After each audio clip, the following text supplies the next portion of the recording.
Querido professor, querida professora da Escola Bíblica Dominical da classe dos adultos, a paz do Senhor Jesus. Estamos juntos para a nossa terceira lição nesta série de lições sobre a igreja ali de Jerusalém, este modelo de igreja para nós. Se nós queremos reconhecer como deve ser a igreja do Senhor Jesus hoje, devemos levar-nos até a igreja de Jerusalém, a igreja de Atos dos Apóstolos, que foi mãe, não é, junto ao trabalho de Paulo, depois levantado por Jesus, constando na Bíblia Sagrada, que é a revelação de Deus para nós. Se nós aprendermos daqui, nós seremos igreja conforme o querer do nosso Senhor Jesus Cristo.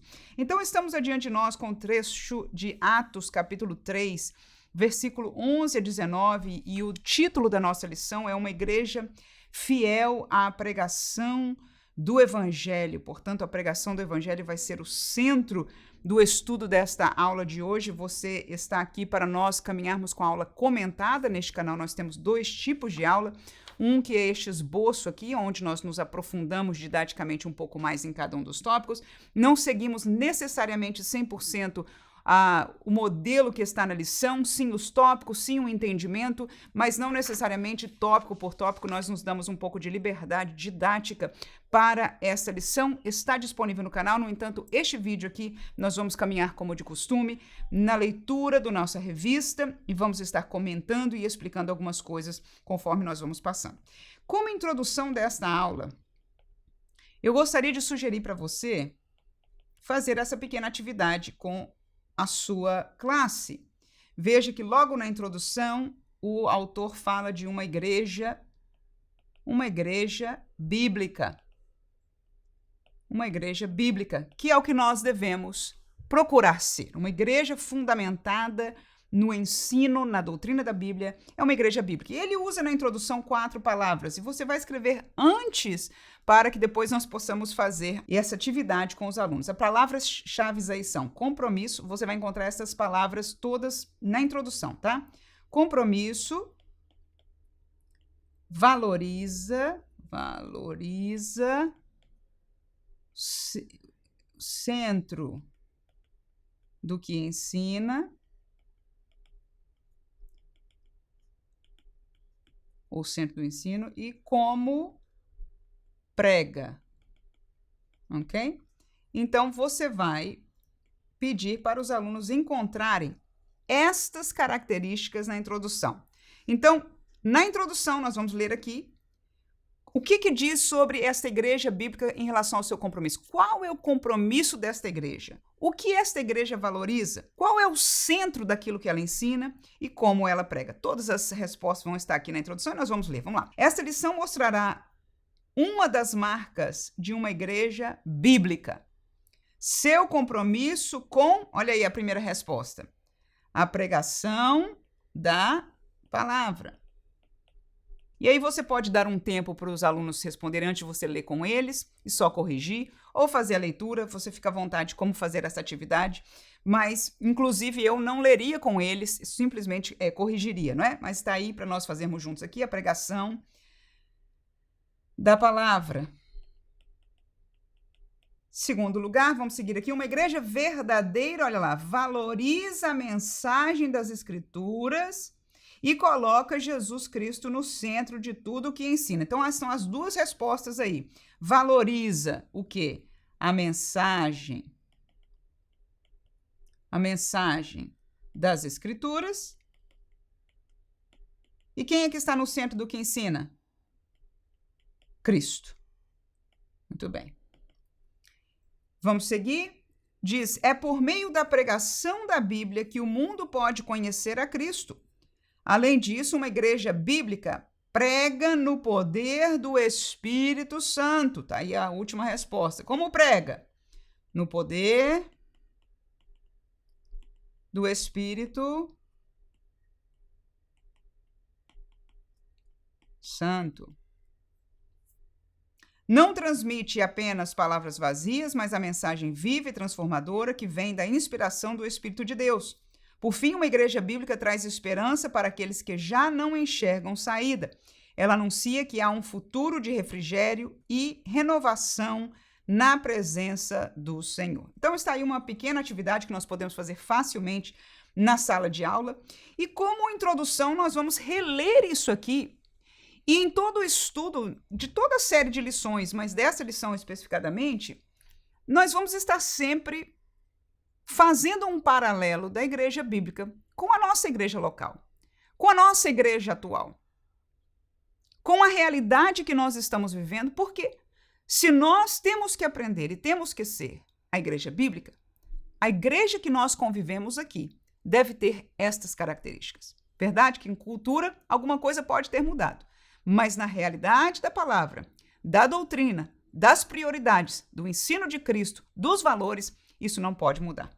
E estas palavras aqui são todas palavras nessa categoria, de valores, de coisas fundamentais para a fé. Então, qual é o compromisso da igreja de Jerusalém? Era a pregação da palavra. Compromisso significa que é prioridade. Compromisso significa que eu não arredo o pé daquilo. É aquilo que a gente faz sempre.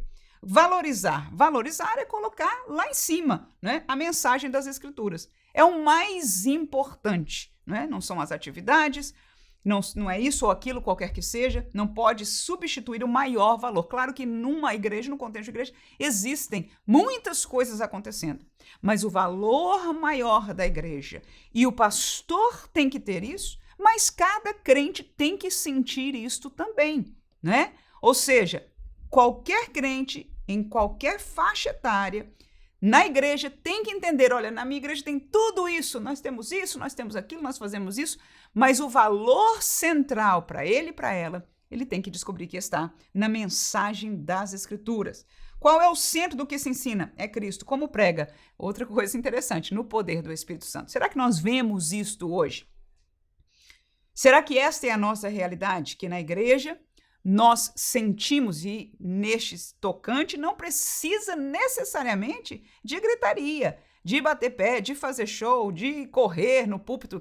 Estas coisas não provam o poder do Espírito Santo, mas a manifestação, o peso da palavra, até como dizia aqueles discípulos do Emaús, né? O ardor no coração, o convencimento do Espírito no coração de cada um, a realidade de arrependimento das pessoas, a realidade das pessoas buscarem aquilo que é de Deus, todas estas coisas, junto aos milagres e sinais, fazem com que uma igreja claramente pregue no poder do Espírito Santo. Fazem não, mas comprovam isso, né? Então nós passamos a introdução, vamos ao nosso primeiro tópico, uma igreja que prega, não é? Uma igreja que prega as Escrituras. Prega as Escrituras.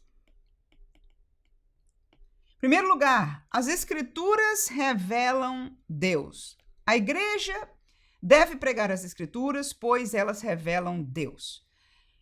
A segunda pregação de Pedro, registrada em Atos 3, 11 a 26, é um grande exemplo disso. A mensagem do apóstolo é completamente baseada nas Escrituras e coloca Deus no centro. Pedro usa trechos das Escrituras para fundamentar sua pregação, citando Deuteronômio, Gênesis. Há também uma conexão com o Salmo, Daniel. Além disso, Pedro mostra que Deus sempre esteve presente e agindo na história do seu povo. Da mesma forma que os autores da Bíblia falavam sobre a revelação de Deus ao longo dos tempos. E aí é uma série de textos bíblicos que nós vemos. Então, um dos objetivos de nós entendermos este primeiro subtópico aí, vamos escrever aqui, elas revelam, já estamos falando das Escrituras, né? Elas revelam, em primeiro lugar, Deus. Esse é um conhecimento fundamental para cada um de nós, que não importa quantas vezes nós repitamos, ainda estamos fazendo um favor para nós mesmos e para todos os crentes. Qual é? É que esta palavra aqui, completa como ela é, estes 66 livros, este livro aqui, foi a maneira que Deus decidiu revelar-se para a humanidade. Durante o processo, havia diferentes maneiras que Deus falava, é um processo mais histórico do que tudo, falando referente a como aconteceu todas estas coisas aqui. No entanto, uma vez que este cânon foi fechado, nós entendemos que estas escrituras são a total revelação de Deus para nós, significando que não se conhece a Deus fora delas. Então, quando Pedro vai pregar esta pregação aqui da nossa lição, do capítulo 3 de Atos dos Apóstolos, você vai ver que ele vai mencionar as escrituras que ele tinha na época. Quando Pedro estava pregando, o que se chamava Escritura para os judeus era aquilo que nós temos como Antigo Testamento. Mas o Antigo Testamento, que era a revelação de Deus para o seu povo, falava sobre o Messias que haveria de vir, falava sobre Jesus, mesmo não usando o seu nome no Antigo Testamento. Mas você vai perceber que o comentarista também não só diz Pedro, falou texto de Daniel, de Gênesis, de Deuteronômio, ou seja, ele conhecia as Escrituras porque as Escrituras revelavam a Deus. Então, quando ele vai explicar as coisas de Deus hoje, hoje no tempo dele, ele está se baseando naquilo que Deus já tinha revelado. E nós, como igreja hoje, temos que aprender a fazer o mesmo. E aí veja que o comentarista termina o subtópico dizendo que Deus se revelou ao longo de todas as Escrituras, e aí ele menciona vários textos do Antigo Testamento. Eu gostaria de acrescentar a este tópico o seguinte: quando eu digo que as Escrituras revelam Deus, eu vou colocar 3 coisas aqui, que elas revelam Deus completamente,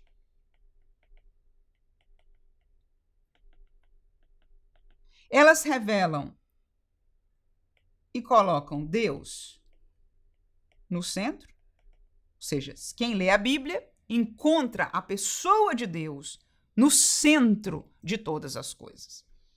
E encontramos nela também a vontade, ou aprendemos por ela qual é a vontade de Deus, ok?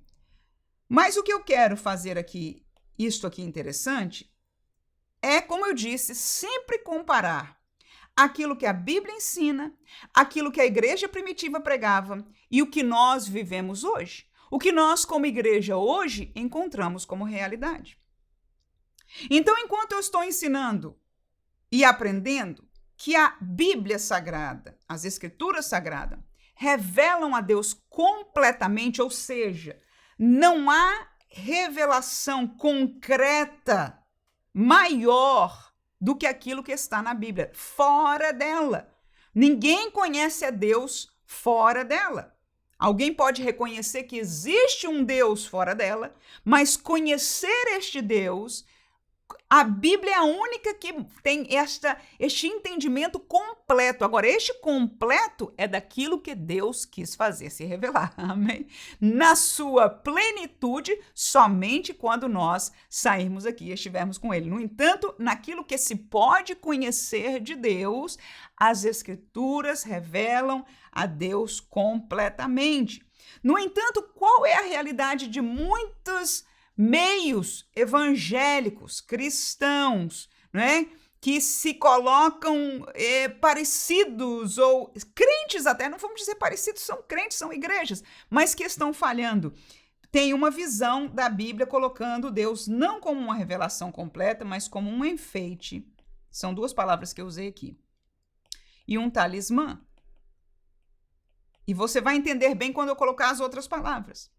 Enquanto nós vemos, junto com os nossos irmãos obreiros da igreja primitiva, como Pedro, que esta aqui é o completo de Deus para nós, muitos hoje falam de muitas coisas e adornam a mensagem com a pessoa de Deus, com a palavra de Deus. Ou usam Deus como um talismã, alguém que vai fazer a sua realidade, a minha realidade, o meu sonho possível, não é? Sendo que este é o centro, que nós vamos falar do próxima coisa aí. Deus está no centro das Escrituras. No entanto, nós vemos hoje muitas pregações, muitos no meio evangélico colocando o homem no centro. E geralmente a colocação é do eu. As músicas que nós cantamos é o que Deus faz por mim, como Deus cuida de mim, como Deus está comigo. E não é que nós não precisamos. E Deus sabe disso. Por isso ele estendeu a graça. Mas o centro das Escrituras é no Deus que estende a graça. Aleluia. É na manifestação da graça de Deus Cristo Jesus. Nós somos aqueles que escolhemos, que recebemos, que somos abençoados por sua graça, mas a glória, aleluia, o poder, o centro, a vontade, que é a próxima que a gente vai colocar aqui, de todas as coisas, o centro das Escrituras está na pessoa de Deus e não em nós. Nós somos abençoados em conhecer a este Deus, mas ele é o Deus Todo-Poderoso que existe por toda a eternidade. Aleluia. Em terceiro lugar, a vontade de Deus, verso que a minha vontade. A minha vontade. E é interessante as colocações, como Deus concorda. Essa é uma das coisas que mais me chama atenção, como no nosso meio Deus concorda com todos os nossos planos, Deus prova, não é? Deus sempre, no sentido que o crente tem os seus desejos, tem os seus projetos, e como ele encontra vazão e palavra e coisas para dizer, olha, é assim e Deus está comigo, mas veja que nós estamos colocando do lado de lá. Por quê? Porque quando nós lemos a Bíblia, quando nós descobrimos a vontade de Deus, e nós vamos lá, a gente vai falar nessas próximas lições bastante coisa sobre isso, eu não quero me adiantar aqui, mas nós vamos estar descobrindo que muitas das nossas prioridades não estão de acordo com a prioridade de Deus. Eu não estou dizendo que Deus não aceite, eu não estou dizendo que Deus esteja furioso, eu estou dizendo que as nossas prioridades estão muitas vezes longe da prioridade de Deus, mas esta igreja primitiva não parou em Pedro, não parou em João, não parou em Jerusalém, mas a igreja de Paulo, a igreja de Timóteo, de Tito, da Bíblia Sagrada, vive esta vontade de Deus. Então, revela a Deus a sua vontade, podíamos até acrescentar aqui o projeto de Deus, o coração de Deus, o caminho de Deus. Então, as escrituras revelam todas essas coisas aqui, olha. Revelam a Deus perfeitamente. Enquanto do lado de lá, da minha vontade aqui, né? Nós vemos Deus concorda comigo, Deus me ajuda, Deus abre as portas. E eu não estou dizendo que Deus não faça ou não possa fazer. Mas este não é o centro. Quando nós voltamos e estudamos a Bíblia como é, nós descobrimos que o centro está em Deus e na vontade de Deus. Agora, eu vou fazer um parêntese muito interessante. Escute, por favor, que isso aqui é lindo. Nós somos mais felizes como crentes e completos fazendo a vontade de Deus do que a nossa. Nós, como seres humanos, na nossa natureza caída, nós somos vorazes em querer fazer a nossa vontade. Nós temos os sonhos que nos são apresentados geralmente pelo mundo e nós queremos Deus como nosso talismã. E há um mundo de mensagens e mensageiros dizendo que é exatamente isso que Deus é. No entanto, a Bíblia Sagrada não. Ela revela a verdadeira vontade de Deus. Agora tem uma coisa, a vontade de Deus não parece com a nossa, quase para nada. Ela é muito difícil de ser vivida, mas o prazer espiritual de quem vive, quem anda na vontade de Deus, não há de se comparar nem de perto nem de longe com o desejo e a vontade do homem. E quem entende essas coisas, diga amém comigo neste dia para a glória do nome de Jesus. Tem problema, irmão, dizer amém, dar glória a Deus enquanto a gente está estudando a Bíblia? Eu acho que não, né? Eu sempre fiz isso e eu espero em Deus, na verdade, sempre fazer até o fim da minha vida, enquanto Deus me der fôlego. Segundo subtópico, aí vamos caminhar, senão a gente não chega lá, não é? Testemunhar de Jesus. Eles testemunham, tá lá, as escrituras testemunham de Jesus.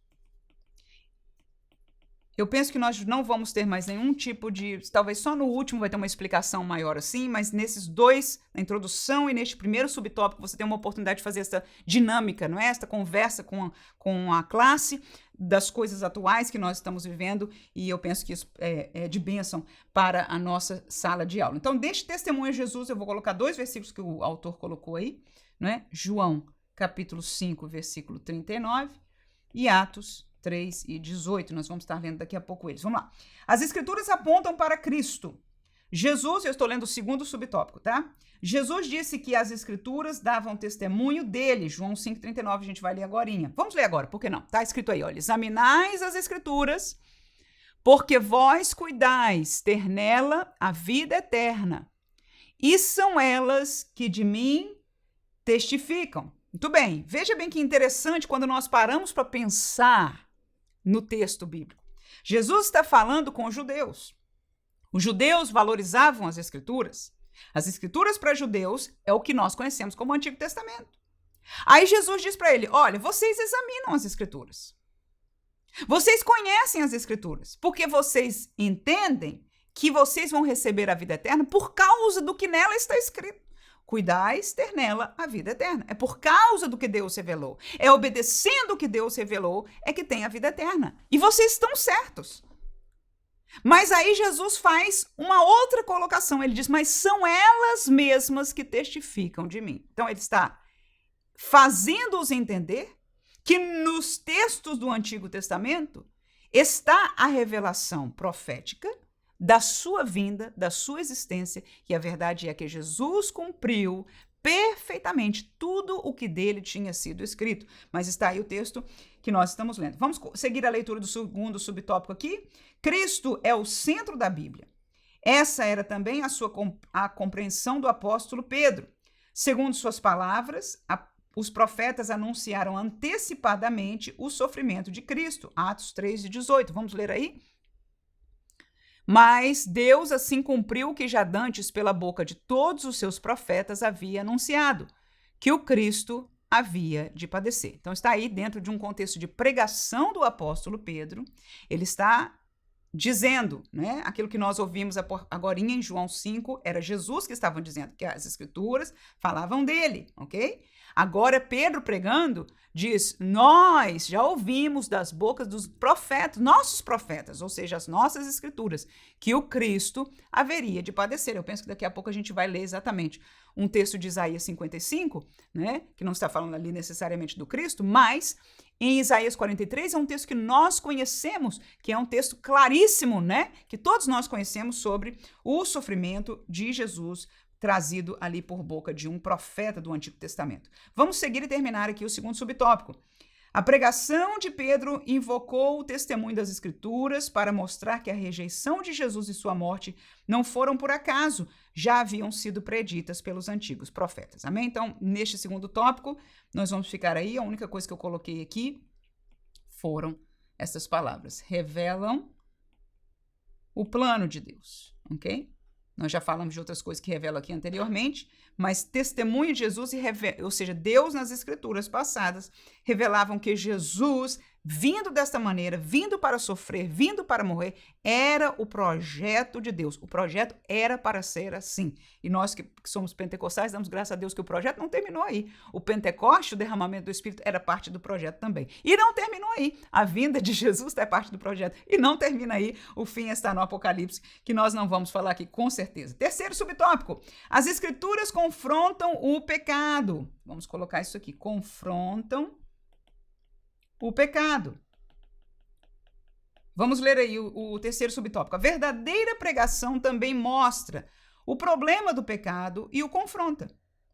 No texto citado, Pedro usa o termo grego metanoeo, traduzido aqui como arrependei-vos. Essa palavra, além do já conhecido sentido de arrependimento, significa também mudança de mente e mudança interior, especialmente no que diz respeito à aceitação da vontade de Deus.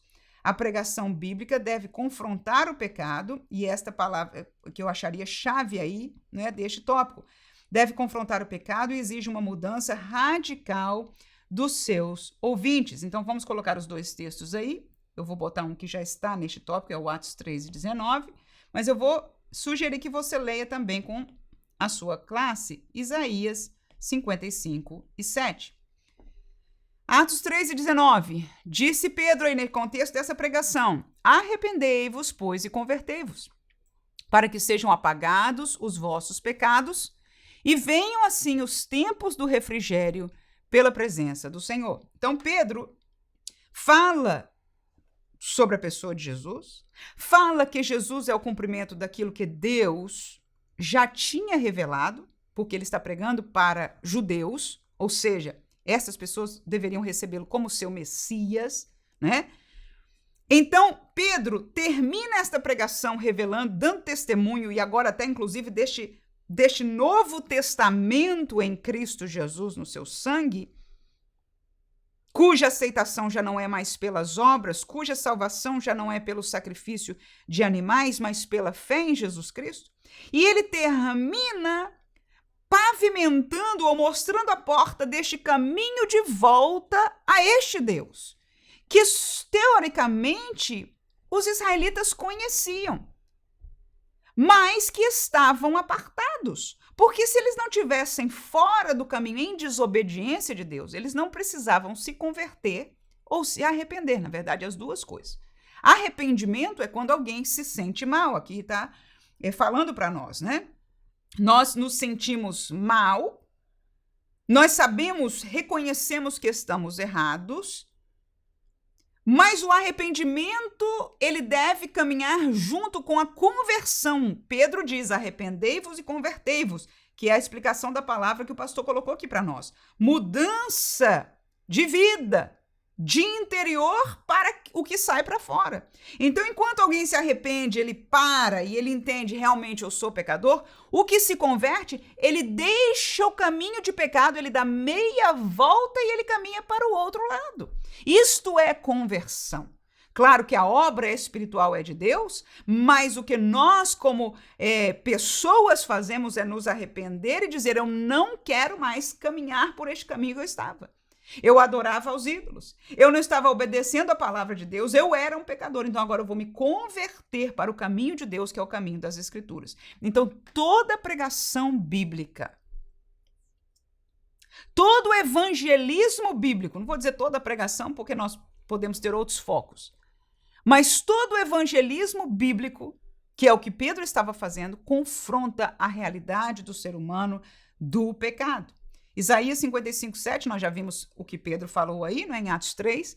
Isaías 55:7, um texto conhecido nosso também, diz o seguinte: deixe o ímpio o seu caminho e o homem maligno os seus pensamentos, e se converta ao Senhor, que se compadecerá dele. Torne para o nosso Deus, porque grandioso é em perdoar. Então nós vemos aí que a pregação, a palavra de Deus sempre vem com estas duas vertentes. Quais são? A realidade do homem que carrega consigo o pecado e a realidade de um Deus que oferece a graça. A realidade do homem que está perdido, que não tem como se livrar do pecado, e a realidade de um Deus que tem poder para perdoar pecados e que tem o coração desejoso para fazê-lo. Só que entre uma coisa e outra existe a vontade humana. Tem quem pregue por aí que o homem não tem vontade, não tem dizer. Eu não encontro isso na Bíblia Sagrada, eu encontro o tempo todo, até aqui em Isaías, a mesma palavra. O ímpio tem que deixar o seu caminho. É uma atitude, é uma decisão interior. É mostrar que a sua vontade não é estar mais em caminho de impiedade. Deixe o homem maligno os seus pensamentos. E se converta, se vire para o lado de Deus, para as coisas de Deus, para o querer de Deus, e é isso que o texto nos está explicando. Terceiro subtópico, nós já falamos, então as Escrituras confrontam o pecado. Vamos ao segundo tópico da nossa lição. A primeira é a igreja primitiva, né? Prega as Escrituras. A segunda, ela prega no poder. Ela prega no poder do Espírito. Primeiro, ela prega as Escrituras, a palavra, Espírito. Segundo, ela prega no poder do Espírito. Vamos lá. Em primeiro lugar, o Espírito capacita o mensageiro. Não podemos nos esquecer de que Pedro estava cheio do Espírito Santo quando pregou a mensagem registrada em Atos 3. Isto fica evidente no uso do verbo grego atenizou, traduzido como fixar os olhos, na passagem. Pedro com João, fitando os olhos nele, é o 3 e 4 aí de Atos, né? O estudioso Strong explica que no Novo Testamento esse termo é usado para descrever momentos de revelação, reconhecimento ou atenção especial, geralmente ligados aos acontecimentos divinos ou milagrosos. Quem tem experiência com Deus sabe disso. Nós estamos caminhando, nós estamos falando, de repente nós sentimos em nosso coração, né?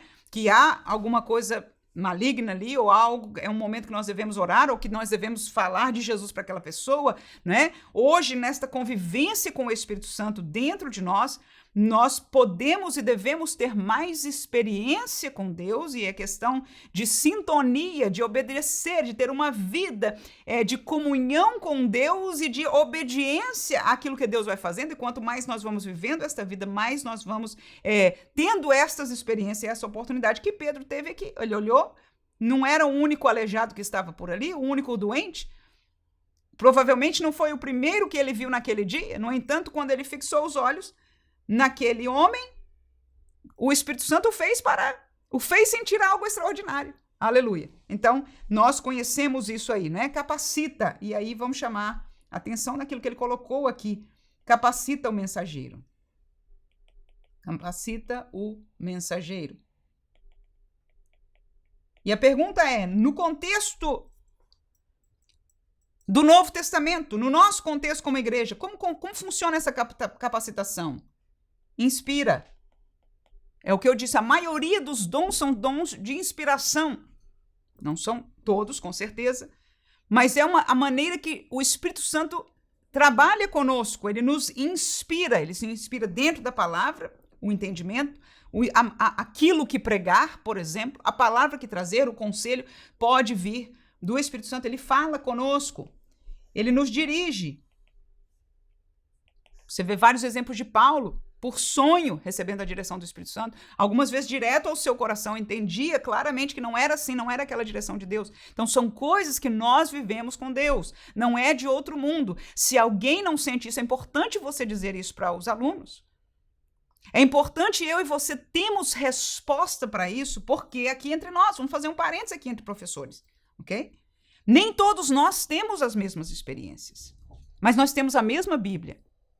E nós temos a mesma chamada como crentes, não estou nem dizendo ministerial ou vocacional, como crentes, de buscar crescer nas coisas espirituais. O batismo com o Espírito Santo é para todos. Se alguém não tem, nós devemos buscar. E a partir disso, nós vamos ter experiências diferentes com Deus, sim. É verdade que o Espírito Santo já vive no coração do crente. Mas a vontade de Deus é que a igreja fosse revestida de poder. E é minha e sua obrigação como crente de buscar. É minha e sua obrigação como crente de andarmos uma vida em comunhão com Deus para que Deus nos use, para que Deus faça isso que nós estamos instruir, que nós estamos ensinando aqui. É muito triste quando nós temos que ensinar alguma coisa. Eu não tenho problema, nem tudo que eu ensino eu vivi. Eu posso ensinar de alguns dons espirituais que eu jamais provei. Não me impede, escute por favor, não me impede de ensinar a verdade da Bíblia. Mas há coisas que eu e você, como professores bíblicos, como é da igreja bíblica, nós temos que enfatizar porque é a vontade de Deus para nós. Amém? Então, se nós não temos, no mínimo nós deveríamos estar buscando. E se nós somos professores, se nós somos pais, mães, professores, pessoas que têm alguma liderança, nós temos o dever. É como, da mesma coisa que as coisas naturais do ensino, se você vai ensinar, você tem que aprender. Das coisas espirituais, se você vai ensinar, você também tem que aprender das coisas espirituais. E muitas vezes nós falhamos nisso. Nós estamos focando nos aprendizados das coisas da letra, e a letra tem valor. Eu não estou desfazendo da palavra de Deus como letra. E não entenda, não leve para aquele versículo que a letra mata, que ali é outro contexto, é um contexto diferente. Mas eu estou dizendo, então não vamos usar a letra, né, para não confundir ninguém aqui. A palavra escrita, o entendimento da palavra, aquilo que o pessoal fala, né, de exegese, essas coisas todas, enfim, isso tudo tem muito valor. Mas Jesus disse, vocês erram porque não conhecem as Escrituras e o poder de Deus, nem o poder de Deus. Ou seja, as duas coisas caminham juntos, não pode separar uma das outras. Então, nós devemos buscar como professores, como servos de Deus, essa capacitação, para que nós possamos, com autoridade, com graça, ensinar essa verdade, para que o Senhor continue a fazer e a levantar o desejo. Para que nós não sejamos tristes de falar, olha, o Senhor inspira, o Senhor fala, o Espírito Santo dirige, ele instrui, e nós só temos o exemplo de Paulo para falar. Uma bênção, é Bíblia, temos que usar, temos que pregar baseado nele. Mas este poder foi dado para nós também, esta graça é para nós. E que lindo é você ter testemunhos na sua vida da sua história, que você estava pensando uma coisa e o Senhor te fez entender que não era assim. Deus me dirigiu para isso. Deus me está fazendo entender que é este o momento. E você pede, prova a Deus. Então, Deus, essa vivência íntima com Deus é para nós e nós devemos buscar. E ao você buscar, você deve ensinar também para que haja o desejo de que a igreja continue sendo uma igreja viva e pentecostal. Amém? Então, Deus nos usa. Segundo subtópico aqui. Fixar os olhos. Esta mesma expressão também é usada para descrever o apóstolo Paulo, cheio do Espírito Santo, quando olhou fixamente para um homem paralítico na cidade de Listra e o curou. Da mesma forma aparece em Atos 13:9, quando Paulo, cheio do Espírito Santo, fixou os olhos no falso profeta Elimas para repreendê-lo. Retomando o episódio de Pedro, isso nos mostra que ele não apenas estava capacitado para curar, mas também estava ungido para pregar. O Espírito Santo é quem inspira e dá poder à pregação da palavra. Portanto, pregar não é apenas fazer um discurso.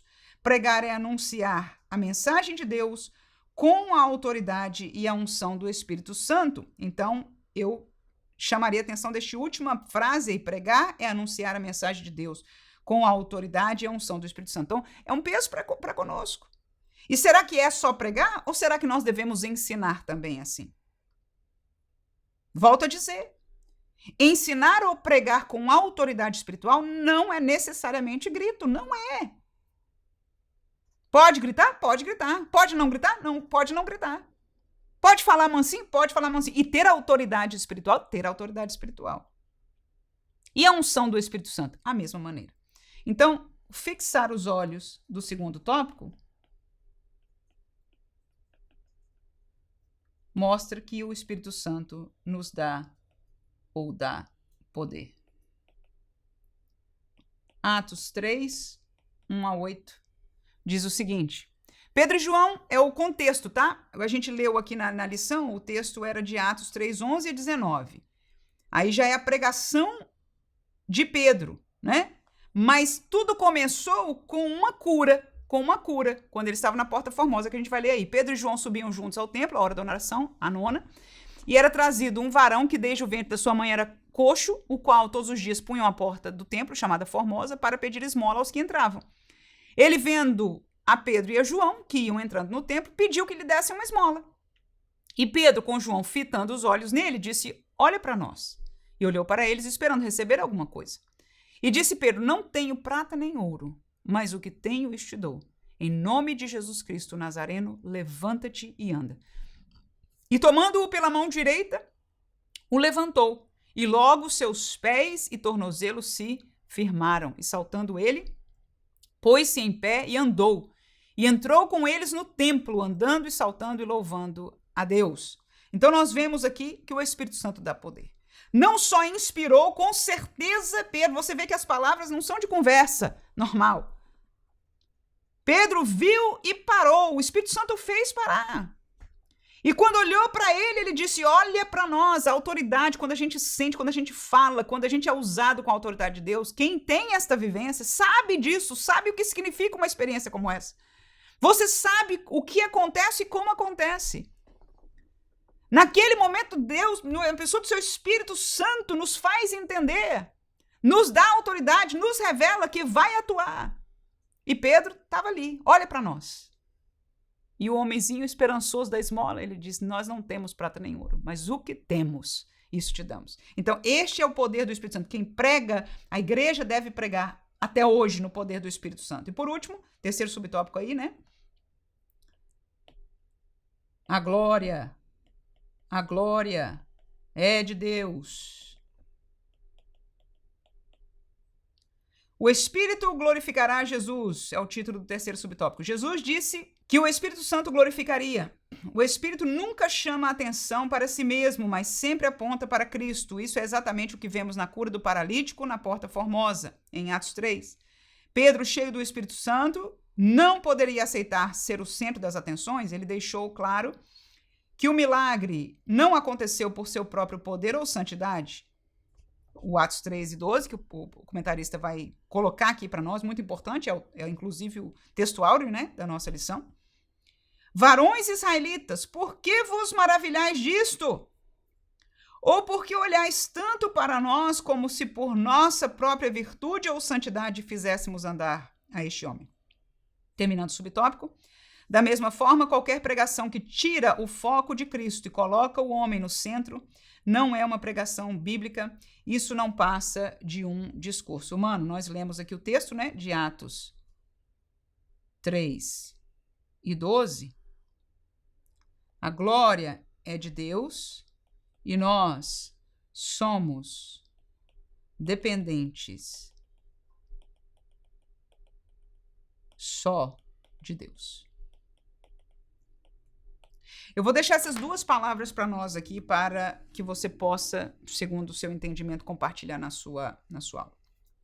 Essas duas palavras são chaves para o coração do crente adiante de tudo e todos que seguram a Bíblia física ou num tablet ou num telefone, mas mencionam a palavra de Deus e estão pregando para nós.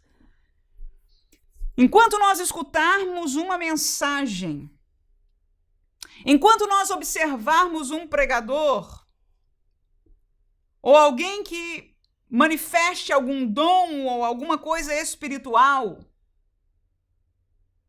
nós temos que ter em nosso coração, como crentes, estas duas pedras de toque.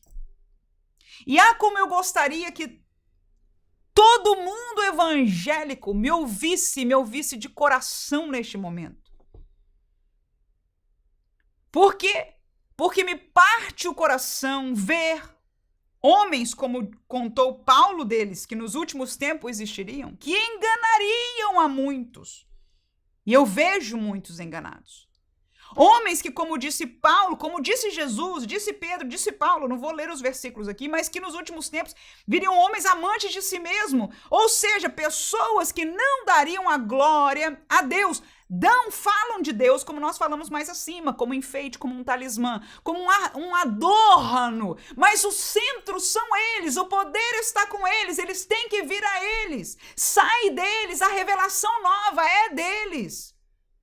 E cuidado com revelações novas, porque elas não existem. A revelação foi selada. Deus pode falar a realidade da sua vida que é nova. Eu vivo hoje. Jesus pode falar comigo. O Espírito pode falar comigo. Mas revelação das verdades de Deus foi selada. Foi selada neste livro. Então, quando alguém pregar, este para mim é o que eu uso, irmãos. Quando eu observo um pregador, quando eu escuto uma mensagem, eu já tenho com certeza espiritualmente uma reação para bem, para alguma coisa às vezes não está muito bem, mas isso é uma questão de discernimento espiritual. Mas humanamente, na minha mente, e olha, isso é bíblico, não é errado não. Não é errado. Eu vou observar as palavras. Se o pregador, se o profeta, se o ensinador está de dentro para fora glorificando a Deus. As palavras glorificam, mas do interior também sai glória. E você vê aqui que Pedro, este ensino não é meu, Pedro, a palavra de Deus diz, quando aquele milagre aconteceu, que as pessoas, olha aqui Pedro, o que ele fez? Ele diz, irmãos, peraí, vocês estão olhando para nós como se fosse pela nossa santidade? Foi especial de nós, como o poder fosse nosso? Não. O poder é de Deus e nunca mudou. Então a glória para sempre será de Deus. Observe isso para guardar e resguardar o seu coração. E professor, por favor, ensine isso, por favor. Por favor, ensine isso. Porque nessa realidade do crente global que escuta pregação à torta e à direita de todo mundo, para todo lado, principalmente no meio neopentecostal, que essa é a nossa fraqueza. No meio pentecostal, neopentecostal, que é o neopentecostalismo é uma heresia, ok? Nós somos pentecostais. Eu não gosto de falar muito desse assunto assim, porque complica, fica um negócio com umas coisas meio esquisitas aí. Mas se você entende o que eu estou falando, é isso, ok? Enfim, não vamos dar... Mas existe um mundo... Você pode até usar pentecostal, mas que tome cuidado com o pentecostal, porque, em verdade, nem todas as pessoas entendem, não é? O que significa e em que contexto está o neopentecostalismo. Mas, enfim, observe isso, na simplicidade nossa. A pessoa está glorificando a Deus e glorificando de coração. Porque boca, às vezes, fala uma coisa, mas o coração fala outra coisa. Será que nós, seres humanos, percebemos? Percebemos, irmão. Você olha um pregador e você vê a vanglória muitas vezes, mas muitas vezes. As palavras glorificam a Deus, mas a glória do homem está mais alta do que as palavras. Mas a segunda pedra de toque é a dependência.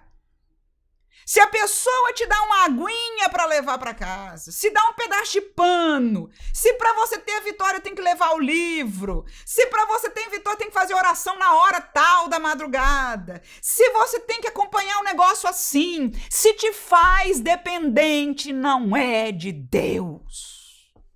Qualquer dependência não é de Deus. Deixa eu dizer o que Deus fez.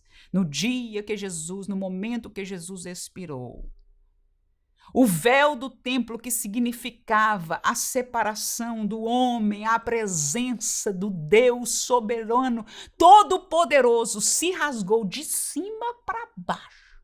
E a partir dali, todo mundo que é crente tem acesso ao Pai. Ninguém tem mais acesso ou menos acesso. Pode ter um ministério e outro não tem. Pode ter um dom espiritual, outro não tem. Não tem problema, mas acesso ao Pai. Escute, por favor. Toda dependência de intermediários acabou ali, por fim e para sempre. O único intermediário agora entre Deus e o homem pela Bíblia é Jesus Cristo e ninguém mais. Então você pode receber uma oração de um pastor? Pode. Mas não tem dependência. Do mesmo jeito, e eu até aconselharia que nós voltássemos mais ao pó, ao joelho individual, você e Deus, porque vamos ganhar muito mais se nós formos a Ele, porque foi para isso que Ele abriu o caminho. Então, qualquer sinal de dependência, abra o olho. Esta mensagem, este pregador, não, e pelo menos pode até que não seja de Deus, mas não está numa boa posição neste momento, não está de acordo com aquilo que nós entendemos e nas Escrituras, e que foi o que Pedro viveu, o que Paulo viveu e assim por diante. Terceiro e último tópico da nossa aula. A igreja que prega a esperança. 3. Prega a esperança vindoura. Ele vai falar em primeiro lugar de uma sociedade indiferente,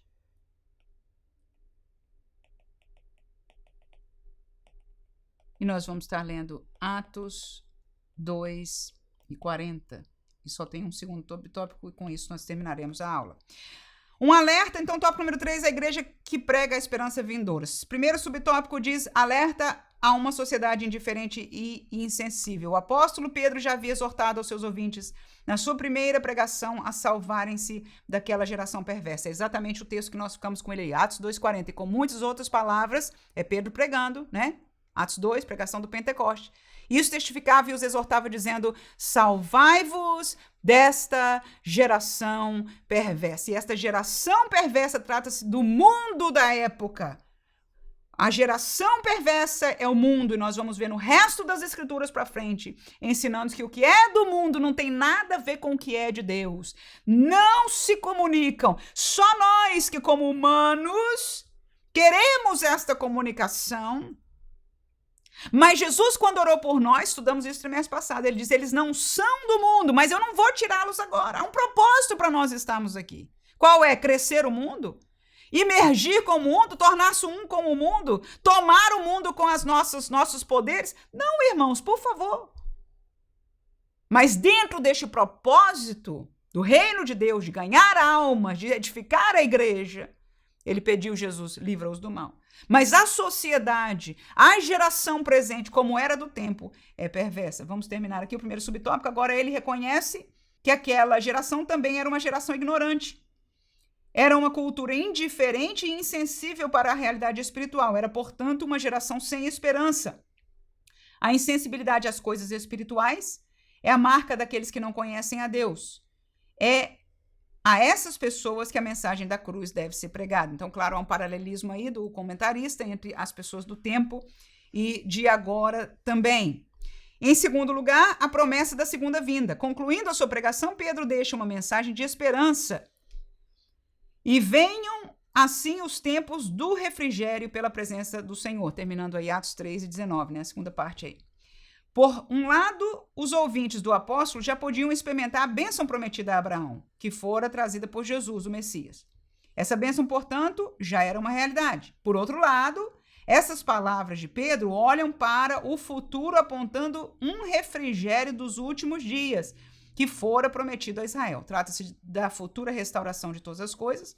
A igreja, portanto, tem uma mensagem de esperança para aqueles que não têm esperança. É uma realidade que no tempo de Deus será cumprida. Olha, no texto, na nossa outra lição, tá? Eu falo bem mais explicado sobre isso aqui, sobre as 3 esperanças, mas eu vou dar uma breve aqui para você, tá? Nesse tópico aqui, há 3 esperanças. A esperança para o mundo. Jesus trouxe 3 esperanças. Nós, presentemente, temos essas 3 esperanças. Esperança. E quando a gente fala esperança, quem espera é porque não chegou ainda, né? Então é algo para o futuro. A esperança para Israel. Para Israel. E a esperança para o crente.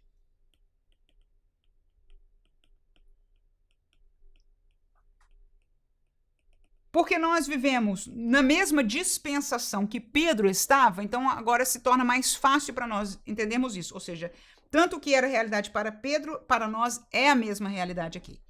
Então, podemos falar isso 100% aplicado para o nosso dia de hoje. Qual é a esperança para o mundo hoje? Cristo. E eu vou ler com você Mateus 4, 16 e 17. A esperança para o mundo hoje é Cristo. O povo que estava sentado em trevas viu uma grande luz, é Mateus 4,16. E aos que estavam assentados na região e sombra da morte, a luz raiou. Desde então começou Jesus a pregar e a dizer: arrependei-vos, porque é chegado o reino dos céus. Então isso é Jesus pregando no começo do seu ministério, né? O que ele diz? A luz chegou, a esperança do mundo que estava em trevas era a luz. A profecia no passado tinha dito, olha, a luz da justiça vai raiar no mundo. E era Jesus esta luz. João capítulo 1 fala claramente isso. E Jesus, a partir de então, começou a pregar. A pregação, a chamada ao arrependimento é a porta de entrada, né, neste caminho de esperança, neste caminho de luz. Então, a esperança para o mundo é Jesus. E como Jesus pode ser recebido? Através da pregação do evangelho. Não mudou, os dias mudaram. E muitos pensam que a maneira de nós pregarmos tem que radicalmente pregar. E muitos têm mudado radicalmente, só que sem querer estão ensinando um outro evangelho, não o de Jesus Cristo, mas nós continuamos entendendo que a esperança para o mundo é como disse lá o texto de Isaías que aprendemos, deixe o ímpio o seu caminho e se converta ao Senhor. Pedro pregou Jesus, acabamos de ler o de Jesus aqui, arrependei-vos porque é chegado o reino do céu. Pedro, no contexto da igreja já cheio do Espírito Santo, a mesma pregação. Então a esperança para o mundo é Cristo. A esperança para Israel, o nosso comentarista colocou a palavra-chave aí, né? Qual foi? É a restauração. E eu vou ler só um versículo, volto a dizer, na nossa outra aula nós explicamos isso mais profundamente, mas aqui, vamos deixar aqui uma aula mais simplificada, Atos 1:6. Atos 1:6, você pode ler aí com seus alunos. Aqueles, pois, que se haviam reunido, perguntaram-lhe dizendo, Senhor, restaurarás tu neste tempo o reino a Israel? Professor, vale a pena você dar o contexto aí. Se você quiser ler um pouco mais, se você for ensinar sobre isso aqui, eu acho importante, né? Mas o contexto aí. Atos 1 é o contexto da ascensão de Jesus. Ou seja, Jesus estava ressurreto, já tinha voltado à vida, mas ele não tinha assunto ao céu. O Atos 1 é aquele texto que os discípulos estão ali nas últimas palavras com Jesus e ele começa a subir, né? As nuvens cobrem ele e os anjos aparecem e falam com os discípulos deste Jesus, que da mesma maneira que viste, vai voltar para vós e etc. Estas últimas palavras de Jesus, que está em Atos 1, ele vai falar, olha, vai para Jerusalém, até que do alto sejais revestido de poder, né? Aquilo tudo mandou ficar lá e depois vocês vão ser testemunhas. Mas neste meio meio de caminho de que Jesus estava falando, alguém perguntou para ele isso aí. Diz, Jesus, então vai ser neste tempo agora que o Senhor vai restaurar o reino a Israel? Tá aí. A esperança de Israel era esta restauração. Por quê?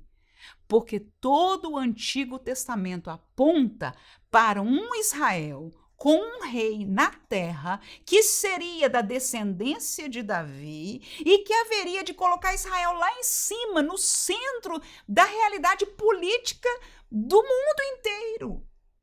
Israel seria novamente honrado, seria o centro, seria livre de toda sorte de opressão, porque o seu rei, o seu Messias, estaria reinando sobre eles. Ora, este tempo ainda não chegou, mas sempre foi a esperança de Israel. E no sentido nacional, ainda é até hoje. E ele vai acontecer. Este é o tempo que nós chamamos de milênio na Bíblia.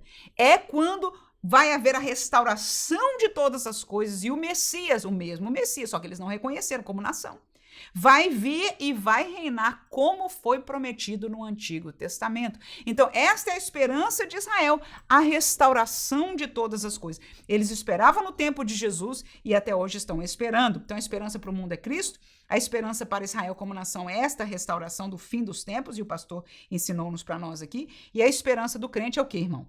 A esperança do crente é o céu, né? É a vinda de Jesus. É a vinda de Jesus. João 14, 1-3, vou deixar aí para você. Não se turbe o vosso coração, é Jesus dizendo aí para os seus discípulos. Credes em Deus? Crede também em mim.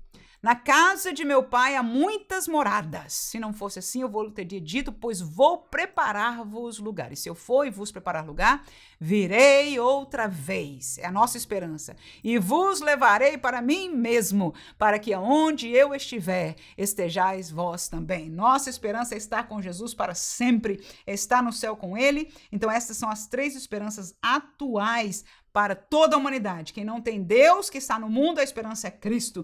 Para Israel, há uma esperança na restauração, mas se quiser entrar por Cristo agora, é o melhor, é o melhor. E a esperança para o crente é o céu e a vinda de Jesus. Com isso nós terminamos, vamos somente ler a conclusão, para não terminar não só nas minhas palavras, mas na do comentarista da nossa lição. Chegamos ao fim de mais uma lição, nela vimos a grande importância que a pregação bíblica tem e como devemos ser fiéis à exposição do texto sagrado. Pedro, mesmo sendo um simples pescador, com uma gramática e conhecimentos limitados, sabia expor com maestria as escrituras sagradas. Assim como ele, devemos nos render totalmente ao Espírito Santo, sendo cheios dele para sermos exitosos no ministério da palavra de Deus. Uma igreja bíblica é uma igreja que vive e sabe expor as sagradas escrituras. Que Deus abençoe você, professor, na sua sala de aula neste domingo, para a glória do nome de Jesus. Amém.